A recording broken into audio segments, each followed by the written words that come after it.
Ok, et du coup, là, faut que je te passe le bail. Ok, carré. Je te fais le temps. Film, question, réponse. Ok. Vas-y. L'intersexualité, c'est quoi? Intersectionnalité. Cours de sociaux. En fait, c'est être entre du coup des sections, mais les sections, je sais pas à quoi ça fait référence. Alors, c'est une notion sociologique qui désigne la manière dont les différentes formes d'oppression, comme le racisme, le sexisme, le classisme, le validisme, s'articulent et se renforcent mutuellement. Ok. Une mauvaise réponse. Ok. Il faut en combien pour gagner un truc? Il en faut 5 à d'affilée. Enfin, Ah, ok, ouais, ça va être très long en fait. Ok, ouais. Drag queen. Drag queen, c'est quelqu'un qui se déguise dans le genre opposé. Voilà, c'est ça. En fait, pas forcément opposé. C'est là avec une erreur. Il y a des drag queens qui sont de sexe, mais genre féminin. Ok. Et en fait, le but, c'est d'adopter des archétypes de la féminité pour créer un personnage. Enfin, c'est des artistes en gros qui montrent des clichés pour divertir. Voilà. Okay, mais du coup, et c'est non lié à l'identité de genre ou l'orientation sexuelle. Ok, mais du coup, une femme qui est drag queen en femme, elle va alors l'amplifier dans les codes de ce qu'on voit ou de ce que c'est. Ouais, c'est ça, c'est l'hyperféminité qui est utilisée pour faire un spectacle. Ok, fort. Ça compte pas dans la réponse? Ça compte. Si, ça compte, ça compte. Ok, c'est faisant. L'identité de genre. Ça, c'est. Juste, enfin, j'ai des éléments, mais c'est une manière de se définir par les genres qui existent, savoir homme-femme. Voilà, c'est ça. Enfin, sachant que non, parce que du coup, l'identité de genre est aussi non-binaire. Et les non-binaires, pardon. C'est ça. Pardon. Non, mais c'est Pardon, mais oui, c'est bien à apprendre. Voilà, et du coup, c'est une manière aussi de déjà, quand je dis identité de genre, c'est bien de dire que l'identité c'est pas le sexe. Voilà, c'est ça. Créer le mot pour. C'est les noms liés au sexe assigné à la naissance. Voilà. Bon, je suis d'accord. C'est toi, agrosexuel. Ah. T'aimes les arbres? T'aimes les arbres? Non. Agro. Ça, Attends, dis-moi. Elle est un peu dure celle-là.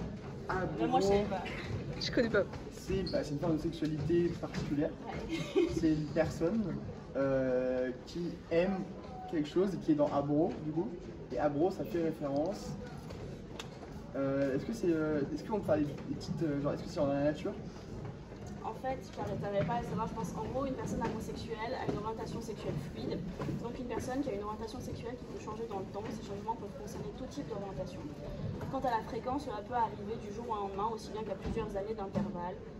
Cela se traduit par exemple par le fait d'avoir le sentiment d'être une personne asexuelle aujourd'hui, mais plutôt polysexuelle demain. Donc en fait, c'est la fluidité d'orientation sexuelle.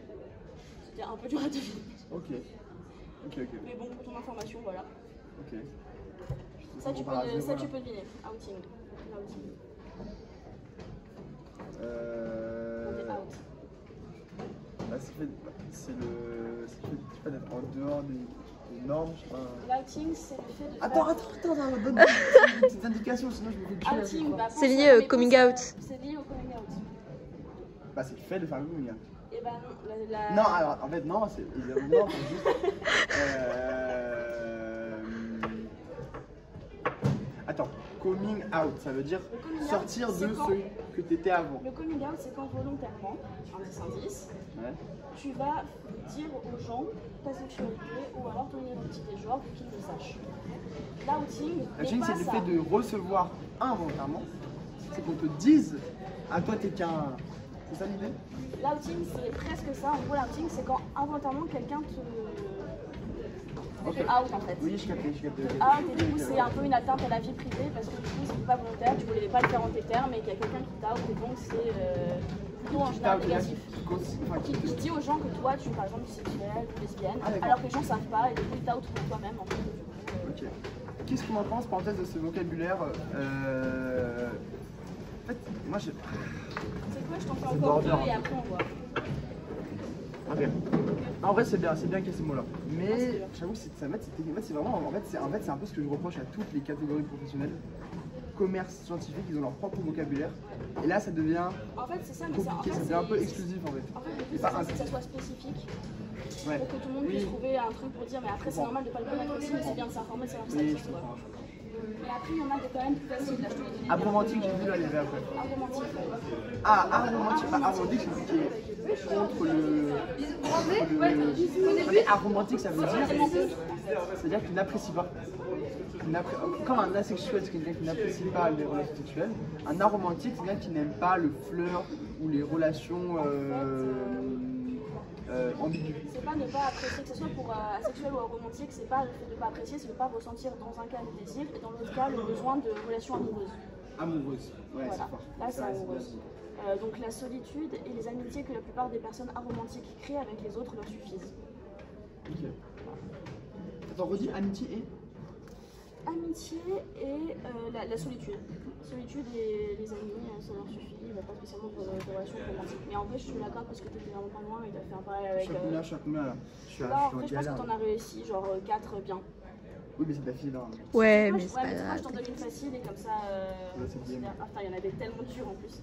Je t'en donne une moyennement, moyennement difficile. Androgyne.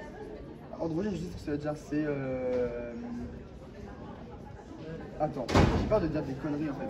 Mais pour moi, une personne androgyne, c'est une personne qui, vu son aspect physique, on ne saurait pas la catégoriser en tant qu'homme ou femme. C'est à peu près ça, ouais. Une personne androgyne présente des aspects communs aux deux genres binaires, hommes et femmes. Les critères utilisés passent souvent par une prise en compte de l'apparence. Si ces derniers ne permettent pas de définir distinctivement si l'individu est un homme ou une femme, alors on parle d'une personne androgyne. Donc c'est là tu l'as. C'est pour ça que tu reçois donc nos petits goodies. Let's get it. Voilà. Ok. Et deuxième partie de la vidéo, ce sera Amine qui passe. J'en ai pas ce fait. Et c'est cadeau. Je peux prendre la capote aussi? Enfin, Non, parce que c'est un exemple. Et on va Ok. Non, vas-y, essayer, non, hein, c'est bon. mais, Je vais l'essayer, genre. Bon, allez. ça sera pas pour toi. C'est-il un traitement préventif qui protège du VIH? Protéger, juste préservatif, dépistage, le traitement en soi. Il y en a un, c'est le PrEP, et elle peut être proposée aux personnes séronégatives qui sont très exposées au risque de contracter le VIH. Donc il y a beaucoup de personnes. Très exposé, c'est-à-dire. C'est-à-dire typiquement les personnes gays particulièrement ont beaucoup d'éducation sur le sujet et du coup c'est très commun en fait qu'ils prennent le cachet en prévention parce qu'ils sont vachement sensibilisés là-dessus. C'est distribué par des centres genre de Griffon, qui est un centre à Lyon. Et du coup tu peux y aller gratuitement et en fait c'est des gens qui favorisent, enfin qui prennent en charge que les personnes de la communauté LGBT pour faciliter un petit peu leur prise en charge par rapport à des infrastructures classiques. Et ça s'appelle comment? Le PrEP. C'est quoi PREP? Ouais. Mais c'est un acronyme? Ouais, enfin non, c'est le nom du médicament. C'est un P majuscule, R-E, P majuscule. Ah, ok. Ouais, ça s'écrit comme ça. Je sais pas si on... Ouais, on voit. Ok, magnifique. Ok. Next. Y a-t-il une différence entre le VIH et le sida? Le sida, c'est le syndrome d'immunodéficience acquise. Donc, c'est une fois que tu as contracté le virus de l'immunodéficience humaine, tu présentes ce syndrome-là. Ouais, c'est vrai ça. Ouais, c'est vrai. Et... Est-ce qu'on peut l'applaudir? Ouais, franchement, là, c'est très fort. En caressant fort, son ou sa c'est beau, partenaire, putain. risque-t-on de contracter le VIH?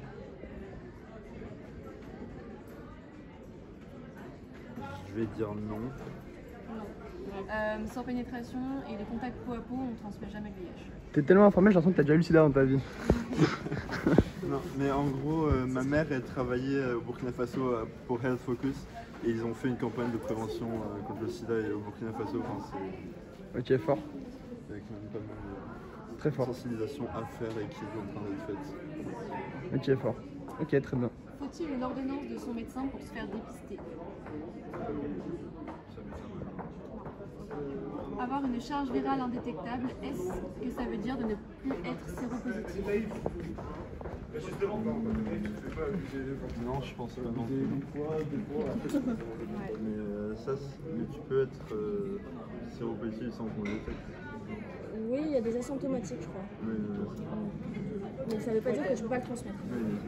Et bah bien joué, tu gagnes donc notre magnifique ensemble de goodies On l'applaudit. avec Nico Cup Collector ainsi qu'un Embrace. D'accord. Sympa, hein? Embrace. Voilà. D'ailleurs le petit pin si tu peux le mettre si tu veux, c'est la semaine. Ok, très fort, bravo Amine. Merci de la participation, bravo, très fort.